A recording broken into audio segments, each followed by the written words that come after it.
The last thing he'd said to me wasn't, "I'm sorry," or "It's over," or even a simple goodbye. It was, delivered with a smug, camera-ready smile. "Can you fix my tie?" And I did. I, Julian Croft, his best man, his dirty little secret of 8 years, stood in the vestibule of that ridiculously opulent church and straightened the silk knot of the man who was about to marry a woman. My hands were steady, my fingers deft. I performed the small intimacy with the practiced ease of 1,000 mornings, 1,000 late nights, 1,000 moments that apparently meant nothing.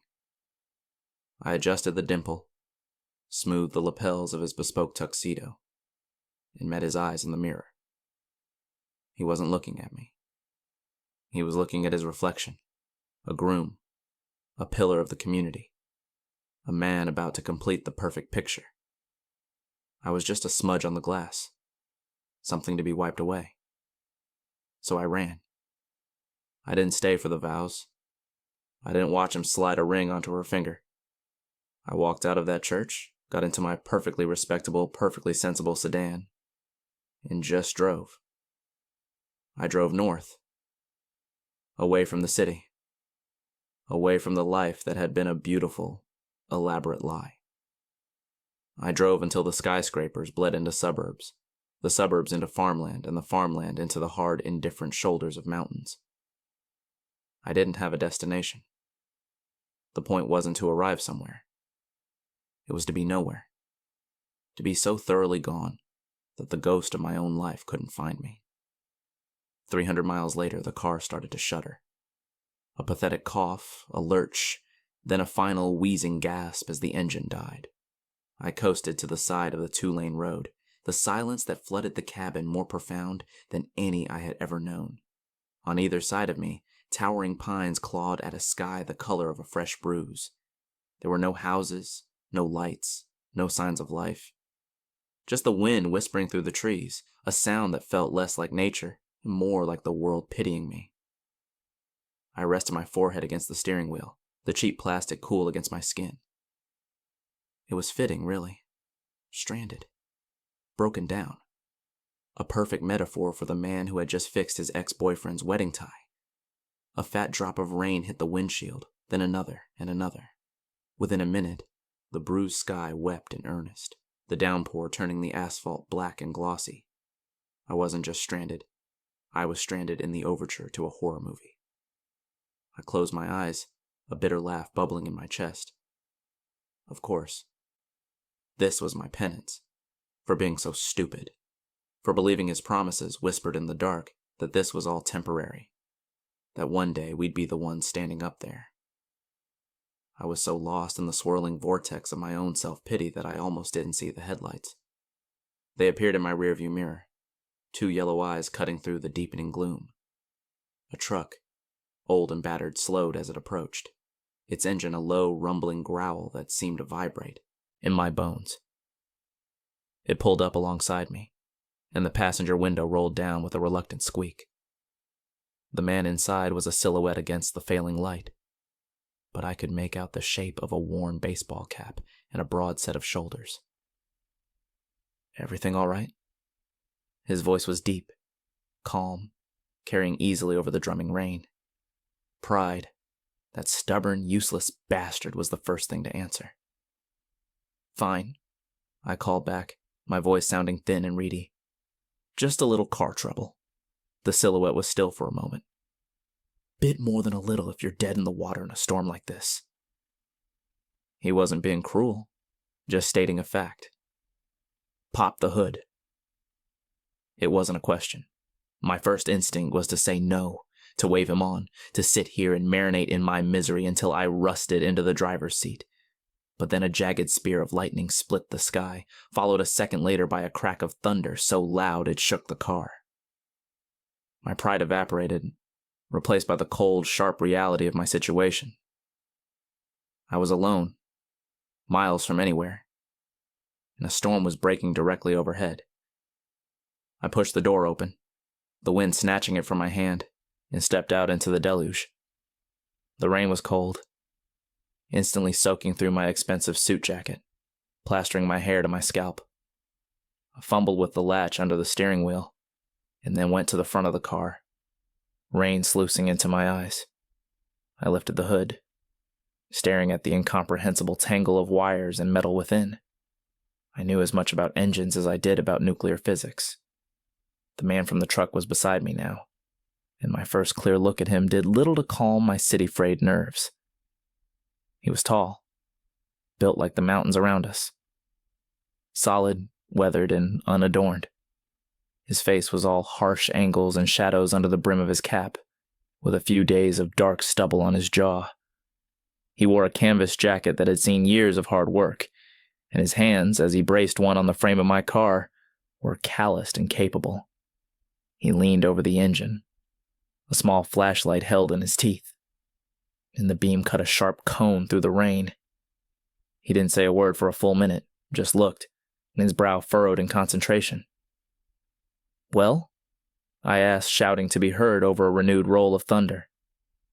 I wrapped my arms around myself, shivering. My suit, the one I'd bought to look respectable and unthreatening for the wedding, felt like a wet shroud. He took the flashlight from his mouth. "Well," he said, his voice a low counterpoint to the storm's fury, "your alternator is shot. You're not going anywhere." "Can you fix it?" I asked, the desperate hope in my voice disgusting even to my own ears. He gave me a look that was somewhere between pity and amusement. "I'm a rancher, not a wizard. I don't carry spare European alternators in my pocket. You need a tow." He straightened up, wiping a smear of grease from his hand onto his already stained jeans. "The nearest town with a garage that can handle this is 50 miles east. Nothing's coming out for you in this weather. Not tonight." The finality of his words landed like a punch to the gut. Of course. Stranded for the night, the universe really was a comedian. "So what am I supposed to do?" I asked, the question hanging empty and pathetic between us. He looked at me, then at my useless car, then up at the black, churning sky. He sighed, a plume of white vapor in the cold air. It was the sigh of a man whose quiet evening had just been irrevocably complicated. "My place is a few miles up the road," he said, his tone resigned. "You can wait out the storm there. I'll give the garage a call for you in the morning." He didn't wait for an answer, just turned and started walking back toward the warm, dry cab of his truck. I stood there for a second, rain dripping from my nose, a war raging inside me. Part of me screamed to refuse, to maintain some last shred of independence. But the other part, the cold, wet, rational part, knew I had no choice. Swallowing the bitter pill of my own helplessness, I grabbed my overnight bag from the back seat, locked the dead car that contained the ruins of my old life, and jogged toward the truck. I climbed into the passenger seat, dripping water all over the worn bench seat. The interior smelled of damp earth, leather, and coffee. He put the truck in gear, and the headlights cut a swath through the storm as we pulled away, leaving my car behind in the darkness. The silence inside the cab was thick and heavy, punctuated only by the rhythmic slap of the windshield wipers and the low rumble of the engine. I stared out at the rain-streaked darkness, feeling less like I'd been rescued and more like I'd been captured. The drive was short, maybe 10 minutes, but it felt like an eternity. We turned off the paved road onto a gravel lane that wound deeper into the woods. The truck's suspension groaned over the uneven terrain, and tree branches heavy with rain scraped against the windows like skeletal fingers. I clutched my bag on my lap, my knuckles white. Every rational thought in my head was screaming that this was a terrible idea. Getting into a stranger's truck in the middle of nowhere was the opening scene of a cautionary tale. But then I'd glance at the man beside me. He drove with a quiet, focused economy of motion, one hand resting loosely on the wheel.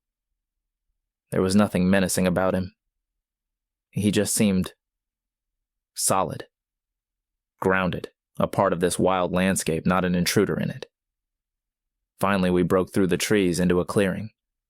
A small house stood silhouetted against the dark woods, a curl of smoke rising from its stone chimney, a beacon of warmth in the storm. It wasn't a cabin so much as a proper house.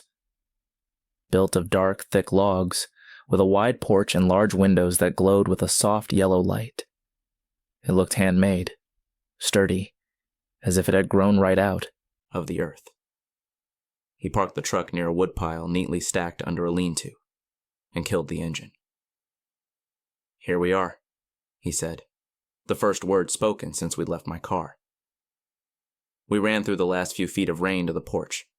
He unlocked the heavy wooden door and pushed it open, stepping aside to let me enter first. The air that washed over me was warm and smelled of wood smoke, coffee, and something else. Something clean and faintly spicy, like cedar. The inside was one large room, anchored by a massive stone fireplace where a low fire crackled and hissed. The floors were wide planks of wood, worn smooth by time. A simple kitchen area was tucked into one corner. A comfortable-looking leather sofa and 2 armchairs faced the hearth, and a staircase led up to what I assumed was a sleeping loft. The whole place was rustic but meticulously cared for. There were shelves filled with books, a few framed photographs on the mantelpiece, and a worn guitar leaning against a wall. It was a home, not just a shelter. It was his. I stood dripping on the welcome mat, feeling profoundly out of place. My suit, which had felt so important, so much a part of the armor I'd worn for the wedding, now just seemed ridiculous. A costume from another world. I was an alien here. A creature of pavement and glass dropped into a world of wood and stone. He closed the door, shutting out the storm's howl. The sudden quiet was almost as loud. "You can put your bag down," he said, shrugging out of his wet jacket and hanging it on a peg by the door. "There's a bathroom through there." He gestured to a door under the stairs. "I'll find you something dry to wear." He disappeared up the stairs without another word. I hesitated, then shed my own soaked jacket, draping it carefully over the back of a wooden chair near the door, hoping it wouldn't drip on the floor. I felt like a stray dog, wary and uncertain, afraid to make a mess. I looked around the room again, taking in the details. The photographs on the mantel were of landscapes, stark and beautiful, shots of the surrounding mountains in all seasons. No people. The books on the shelves were a mix of practical manuals on carpentry and engine repair, and classics. Hemingway, Steinbeck, Faulkner. A life lived in quiet solitude. I couldn't help but compare it to the apartment I had shared with Marcus. All cool grays and sharp chrome, a minimalist space designed to be photographed for magazines, not lived in. A place where every object had a purpose, but none had a soul. Here, everything felt imbued with history, with the touch of its owner's hands. The slightly uneven finish on a bookshelf, the patched arm of the leather sofa, the collection of smooth river stones on a windowsill.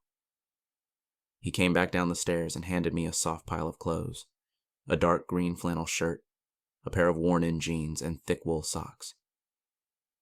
"They'll be big on you," he said, his gaze flickering over my tailored slacks and dress shirt. "But they're warm and dry."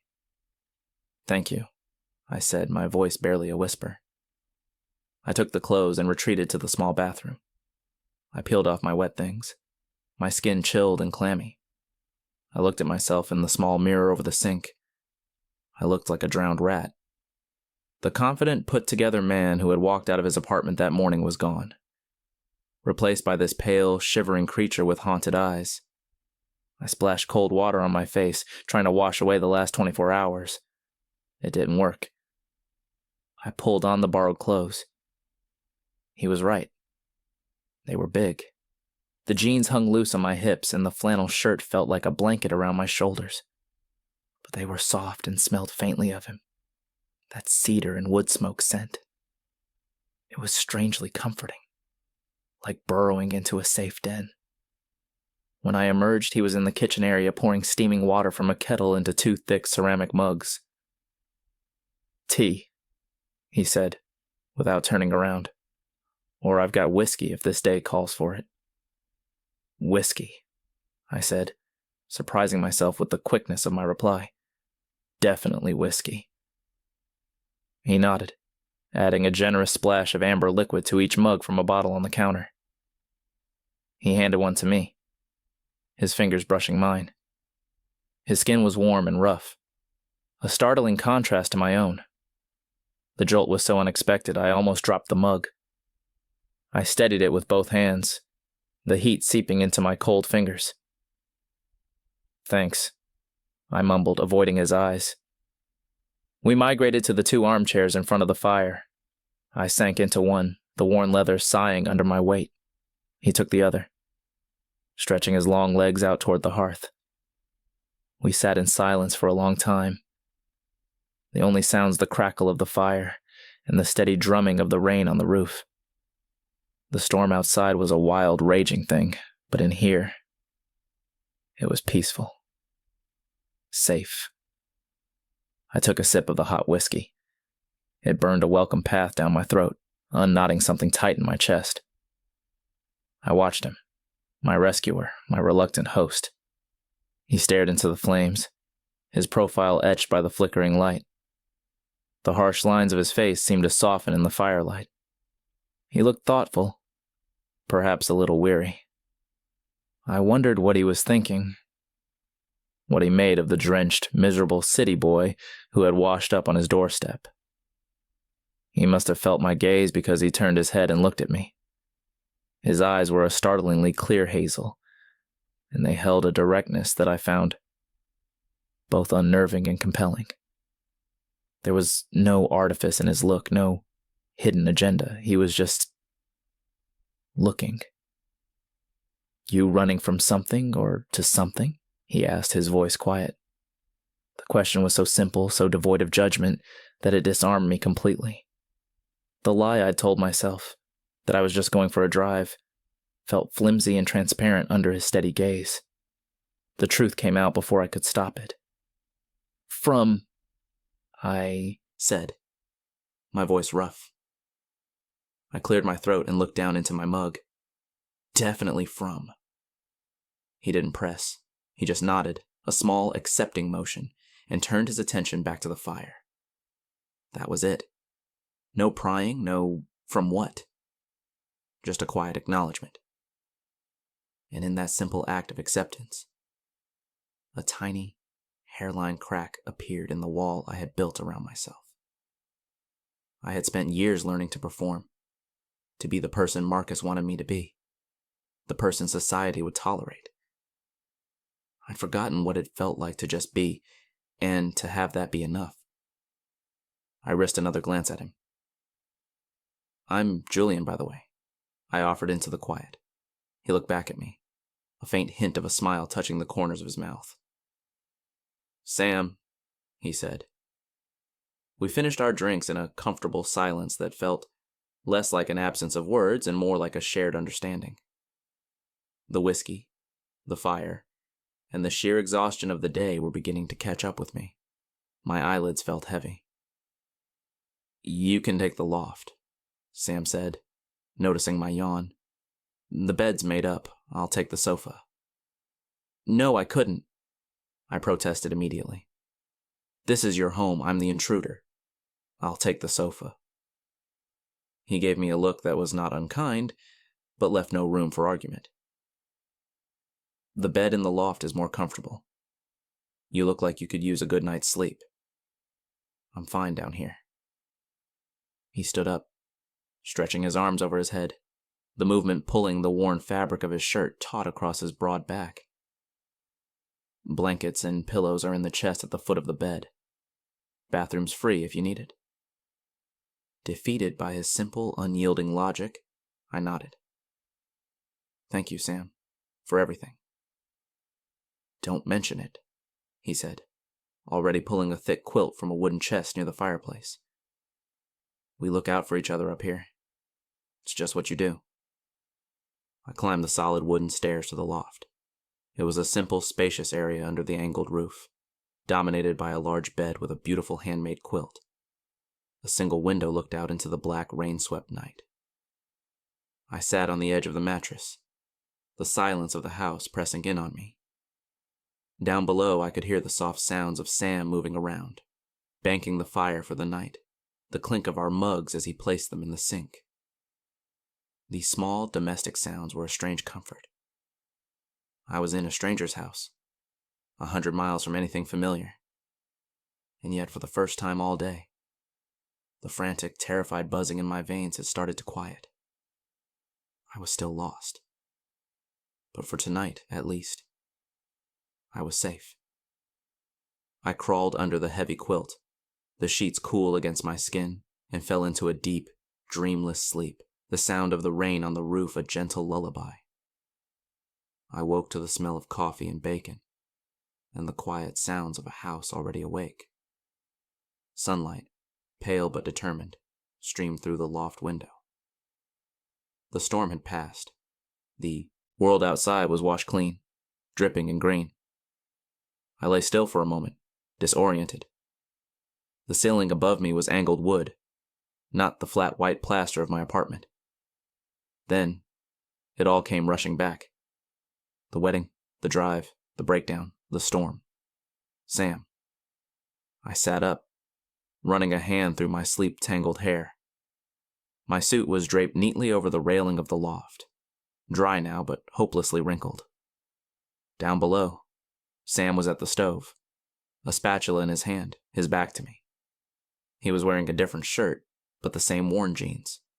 He seemed to move with an unhurried purpose that I, a man who lived by a digital calendar in a series of escalating alarms, found both foreign and fascinating. Morning, his voice rumbled from below. He hadn't even turned around. Coffee's on the counter. Help yourself. How did you know I was awake? I asked, my voice thick with sleep as I swung my legs out of bed. Floors creak, he said, flipping the bacon in the pan.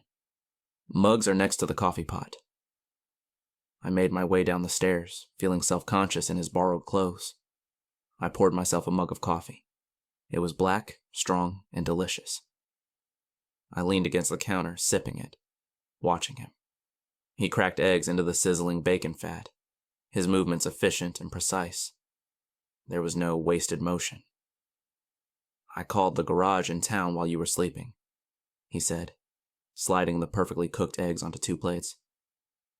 They can send a tow truck out, but it won't be until this afternoon.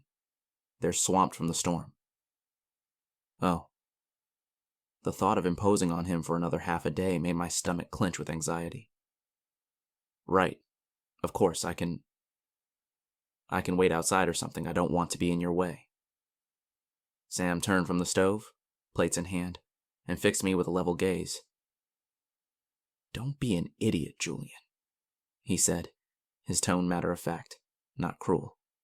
You'll eat breakfast, then you can make yourself useful. I've got a fence down by the south pasture that needs mending. He set the plates on the small wooden table. Now sit. I sat. The breakfast was simple. Bacon, eggs, and thick slices of toast from a rustic loaf. But it was one of the best meals I'd ever had. We ate in a comfortable silence, the morning sun slanting across the table. After we finished, I insisted on washing the dishes, a small attempt to repay his kindness.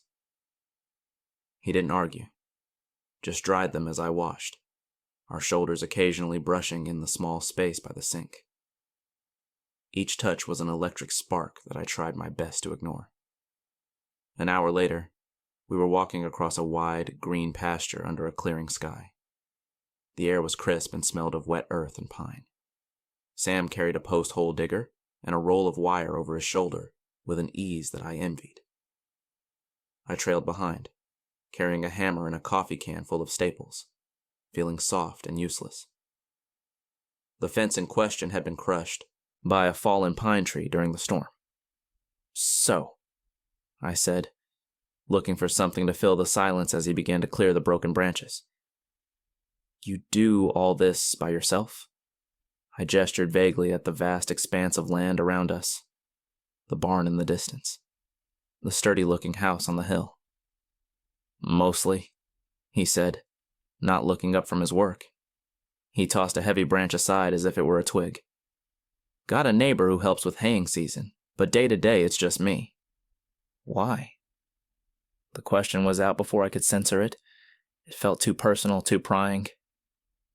"I mean, why here? Alone?" He stopped working and straightened up, wiping a bead of sweat from his brow with the back of his glove. He looked out at the mountains that ringed the valley, their peaks still shrouded in morning mist. His expression was distant, thoughtful. "Grew up here," he said, his voice quiet. "Left for a while, went to college, followed a girl to the city." He let out a short, humorless laugh. "Thought I was going to be a graphic designer." He looked at his calloused, dirt-streaked hands as if they belonged to someone else. "Turns out cities are loud, and people can be louder." He paused, his gaze returning to the mountains. "She wanted noise and parties and crowds. I wanted this." He took a deep breath of the clean air. "So I came back. The mountains don't change their mind. The seasons come when they're supposed to. There's an honesty to it. It's hard work, but it's simple. You know where you stand." His story, so simply told, resonated with a painful clarity. He had also run from a life that didn't fit, from a person who wanted something different. He had chosen solitude not out of misanthropy, but as a form of self-preservation.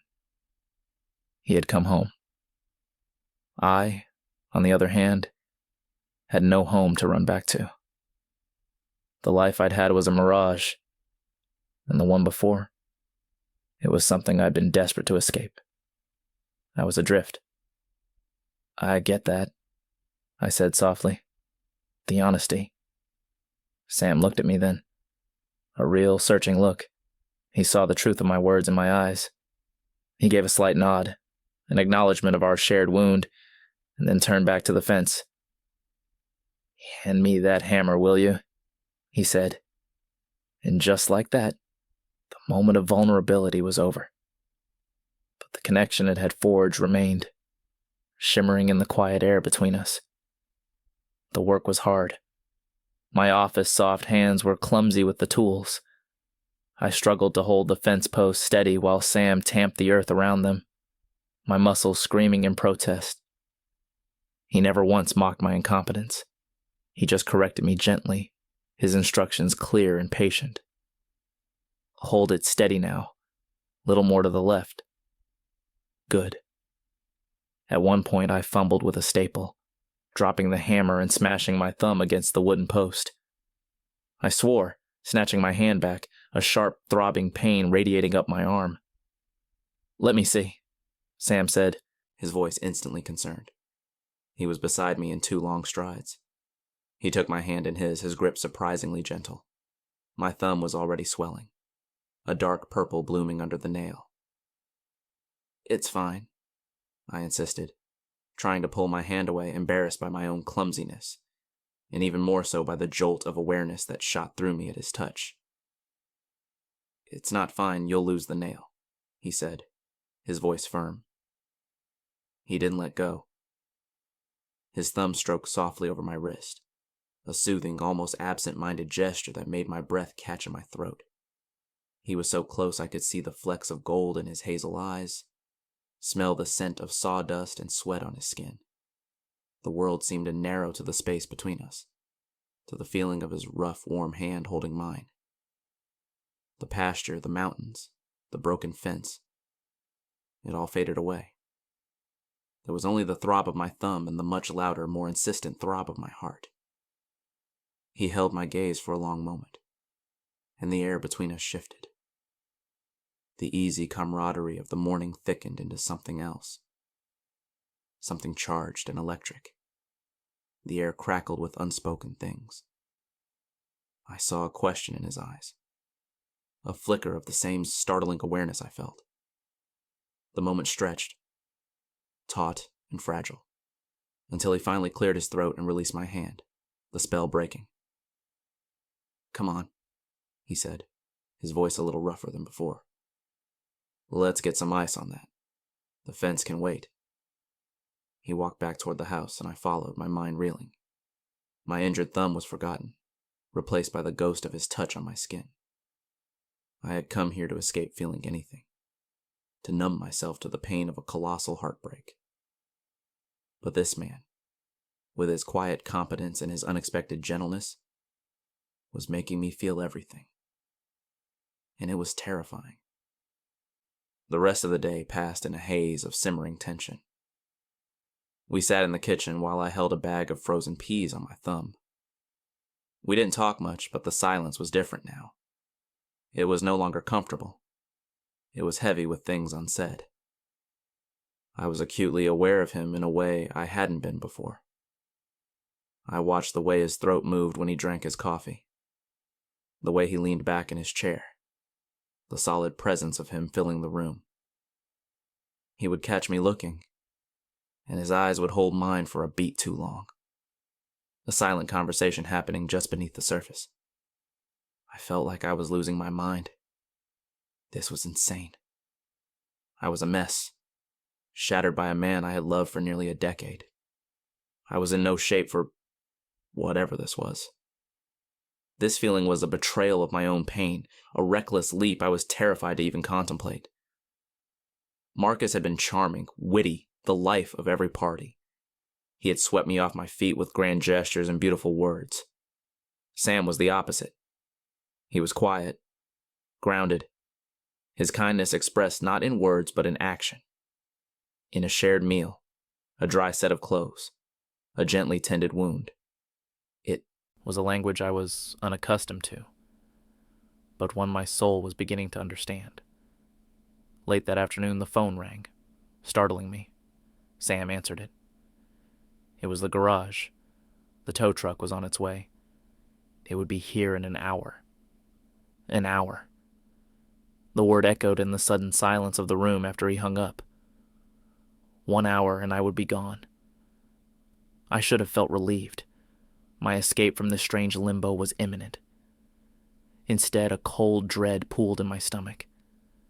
The thought of leaving this quiet sanctuary, of leaving him, was unexpectedly painful. "Well," I said, trying to sound cheerful and failing miserably. "Looks like you're about to get your house back." Sam didn't smile. He just watched me, his expression unreadable. "You could stay," he said, the words so quiet I almost thought I'd imagined them. "I can't," I said automatically, the refusal a reflex born of fear. "I've imposed on you enough." "That's not what I asked," he said, his gaze intense. "I didn't ask if you'd imposed, I asked if you could stay." I stood by the fireplace that night, waiting. The tow truck had come and gone, taking my car and my last excuse with it. I had watched it drive away, my stomach in knots. I hadn't left. I had told the driver to have the car towed to the local garage, that I would call them tomorrow. I was still here, and I had no idea why or what I was doing. Sam came and stood beside me, our shoulders almost touching. He held out a mug. Whiskey again. I took it, my fingers brushing his. This time neither of us pulled away. We stood side by side, watching the embers glow in the hearth. The tension that had been building all day was now a living thing in the room, a palpable force that made it hard to breathe. "Why are you being so nice to me?" I finally whispered, the question torn from the deepest, most insecure part of me. It was an accusation, a plea. What did he want? He was silent for a long moment, turning his mug in his hands. When he finally spoke, his voice was low and rough. "Because you look like you needed someone to be." That simple, devastating kindness was the thing that finally broke me. It wasn't pity. It was just recognition. He saw me. Not the successful consultant in the expensive suit, not the jilted lover, but the raw, aching wound underneath it all. And he hadn't turned away. A sob escaped my lips. A ragged, ugly sound. The dam I had so carefully constructed around my heart didn't just crack, it shattered. The whole sordid, humiliating story came pouring out of me. Not the edited version, but the truth. That it wasn't my wedding. It was his. Marcus. The man I had loved, the man I had built a life with in the shadows. The 8 years of stolen weekends and whispered promises, the gut-wrenching moment he told me he was getting married, framing it as a business arrangement, a necessity for his career. And the final, soul-crushing humiliation of being asked to be his best man, to stand there and smile and play my part in the lie. I told him about fixing the tie, about the look in his eyes in the mirror, not of love or even regret, but of cold, dismissive finality. I was weeping by the end of it. The kind of deep, shuddering sobs that racked the entire body.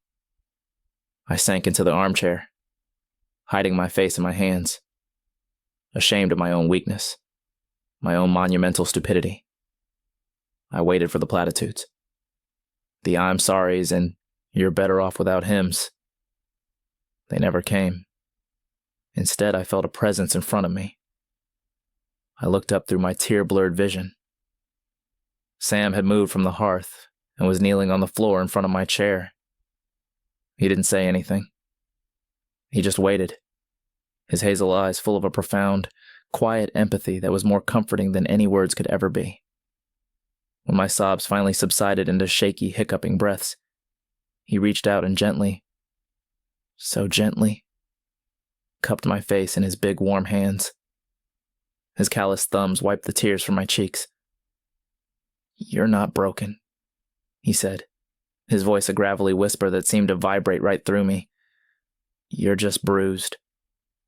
And then he leaned in and kissed me. It wasn't a kiss of pity or of passion, at least not at first. It was a kiss of profound acceptance. It was slow and soft, and it tasted of whiskey and wood smoke, and an honesty so pure it made my head spin. It was a kiss that said, "I see all of your broken pieces, and they are welcome here." My hands came up to grip his arms, clinging to him like a drowning man to a life raft. A sound, half sob, half moan, escaped my throat, and the kiss deepened. The gentleness gave way to a desperate, hungry need. I poured all my pain, my anger, my loneliness into that kiss, and he took it all, meeting my desperation with a solid, grounding strength. He pulled back just enough to rest his forehead against mine, his breathing as ragged as my own. "Julian." He breathed my name like a prayer. "Don't let me go," I whispered, the words a raw plea. "I won't," he promised. He stood, pulling me up with him, and led me by the hand toward the stairs, toward the soft light of the loft, toward a beginning I never could have imagined. His touch was not a brand of ownership, but an anchor in the storm of my life, holding me steady, promising shelter. Waking up the next morning was like surfacing from a deep dive. The first thing I was aware of was the warmth. I was cocooned in it, a solid weight at my back, a heavy arm draped protectively over my waist. I opened my eyes to the soft gray light of dawn filtering through the loft window. The room was quiet, save for the gentle sound of another person's breathing next to my ear. Sam. Slowly, carefully, I turned in his arms. He was asleep, his face relaxed, the harsh lines softened. In sleep, he looked younger, more vulnerable. His dark hair was a mess against the white pillow, and a faint stubble shadowed his strong jaw. I lay there for a long time, just watching him, my heart doing a slow, unfamiliar turn in my chest. There was no morning after panic, no creeping dread or regret. Instead, there was a quiet, pervasive sense of peace. The hollow ache that had been my constant companion for months was gone, replaced by a feeling of fullness, of rightness. As if he could feel my gaze, his eyes fluttered open. They focused on me, and a slow, sleepy smile spread across his face. It transformed him, chasing away the last of his stoic reserve. "Morning," he murmured, his voice a low, gravelly rumble that vibrated through me. "Morning," I whispered back. He shifted, pulling me closer until our faces were inches apart. His hand came up to brush the hair back from my forehead, his touch impossibly gentle. "You okay?" he asked, his hazel eyes searching mine. The simple question held a world of meaning. He wasn't just asking about the night before. He was asking about everything. The car, the storm Marcus, the shattered pieces of my life. "Yeah," I said, and I was stunned to find that it was the absolute truth. I felt more than okay. I felt settled. "Are you?" "Yeah," he said, his smile deepening. He leaned in and gave me a soft, lingering kiss. It was a kiss of quiet confirmation, a promise made in the gentle light of a new day. There were a million things we hadn't said, 1,000 uncertainties about the future. But in that moment, wrapped in his arms in the quiet of his home, none of it mattered. For the first time in a very long time, I wasn't running. I was home. Later, after coffee and a quiet breakfast, the reality of my situation began to seep back in. My car was in a garage 50 miles away. My job, my apartment, the entire infrastructure of my life was 300 miles south. I had a choice to make. The road was waiting. I could call a cab, get a bus, and go back to the life I had fled, pick up the pieces and try to glue them back together. Or I could stay. I stood on the porch, nursing a mug of coffee, watching the sun burn the last of the mist off the valley. Sam was down by the barn, mending a hinge on one of the large doors. He wasn't crowding me, wasn't pushing. He was giving me space, letting me come to my own conclusions. It was the greatest gift he could have given me. I thought about my apartment, so silent and sterile. I thought about my job, the endless meetings and meaningless reports. I thought about the pitying looks from my friends, the awkward questions, the constant suffocating reminder of Marcus and my own failure. Going back felt like returning to a prison I had just escaped. Then I looked at the mountains, solid and eternal. I looked at this small, sturdy house, built by hand and filled with a quiet peace. And I looked at Sam, a man who had seen me at my absolute worst, broken and weeping on his floor, and had responded not with judgment, but with kindness and an open heart. The choice wasn't really a choice at all. I put my mug down on the porch railing and walked down the gentle slope to the barn. Sam heard me coming and looked up from his work, a question in his eyes. "My car," I said, stopping a few feet in front of him. "I'm going to have to call the garage." He nodded slowly, his expression carefully neutral. "Okay." "I'm going to tell them to sell it for scrap," I said. A flicker of surprise, then something else. Something like hope dawned in his eyes. He straightened up, wiping his hands on a rag. "And then what?" I took a deep breath, the clean mountain air filling my lungs. For the first time, it felt like my own. I looked at this quiet, steady man, at the life he had built, at the safety he had offered without condition.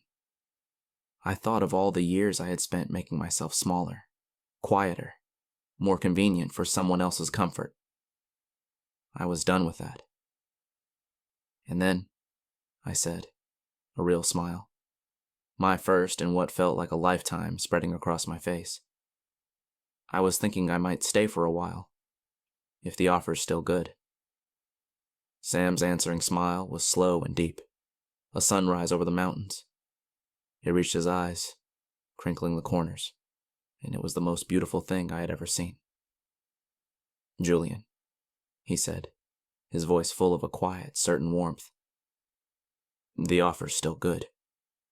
He closed the small distance between us and wrapped his arms around me, pulling me into a hug that was both a welcome and a promise.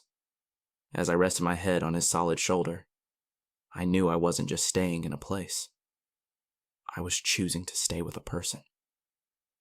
And maybe, just maybe, I was finally choosing myself.